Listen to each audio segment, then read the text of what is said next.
on to our next recall exercise. After doing attention to name, we want to teach them a nice clear recall word.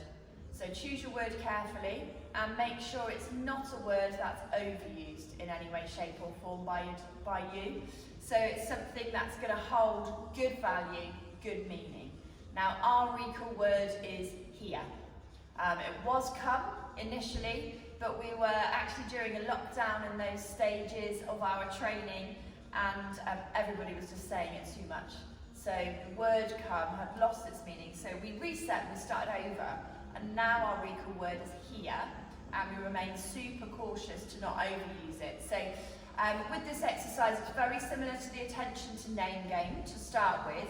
You take your handful of yummies that your puppy's interested or your dog is interested, and to start with we're just going to do a few repetitions where we say that word. You ready? Here. Here. Here. Here. So that she's got a nice strong association happening. Here. Difference with this is I always reward in really close to me, so she has to come in close in order to get the food. Here.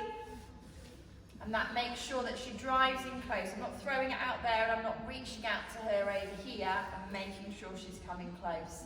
And when we've got the hang of that, what we start to do is add a little bit of a release. So I'm going to tell Penny that she's allowed this treat. I'm going to roll it along the floor for her to chase, and I'm going to give her a release cue, which is what lets her know it's hers. So, following my hand, I'm going to say, okay, here, good. And I'm adding in that little marker cue just before I reward her for being close. Now I'm going to go the other way. Okay, here, good. So each time the okay tells her she's allowed to go over there, chase that piece of food, then the here tells her she should come.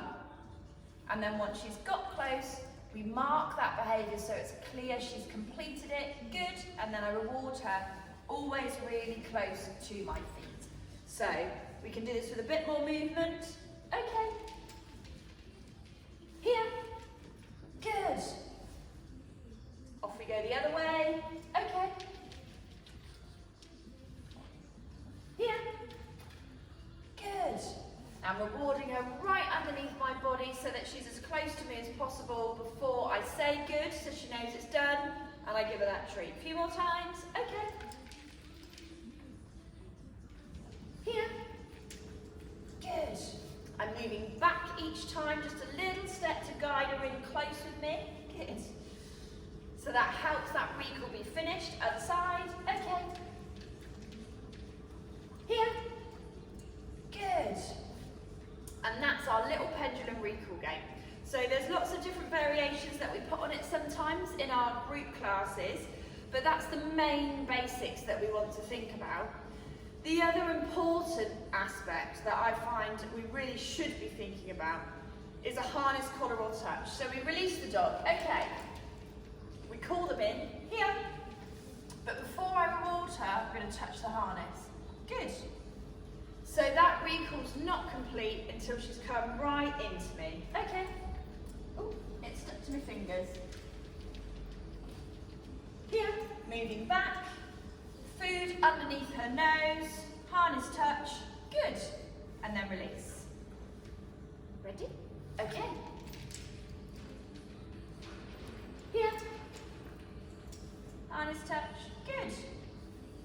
You notice how I'm coming into a shoulder blade?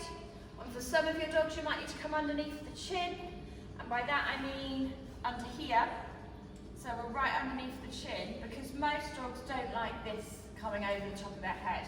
So if I went straight into Lou, you see how Penny moves back out my way? Whereas if I do it here, she's much more comfortable with it. So it's important your dogs feel comfortable about getting close and being touched, otherwise they simply won't come back. Again? Okay.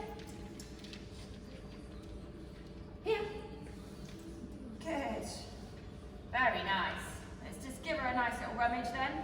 So, thinking about that, it's about trying to layer up that recall education, much like with all of our other exercises, and you want to teach them what your recall word is, Then you start introducing that release and return aspect, and that's what we call our pendulum game, where we're just going side to side for recall. And then you can layer it up again, so it includes a harness or collar touch, ideally under the chin or to the side of the head. That really starts to set your recall off for future development later down the line for your dogs. One thing that I don't recommend in the early days is teaching them to sit every time they recall to you. Because it's quite hard work, it's quite restrictive. Some dogs find sitting uncomfortable, certainly if they're a growing dog. And if they're thinking you're going to make them sit every time, they simply won't come back. So keep it easy, keep it free, and keep it really fun.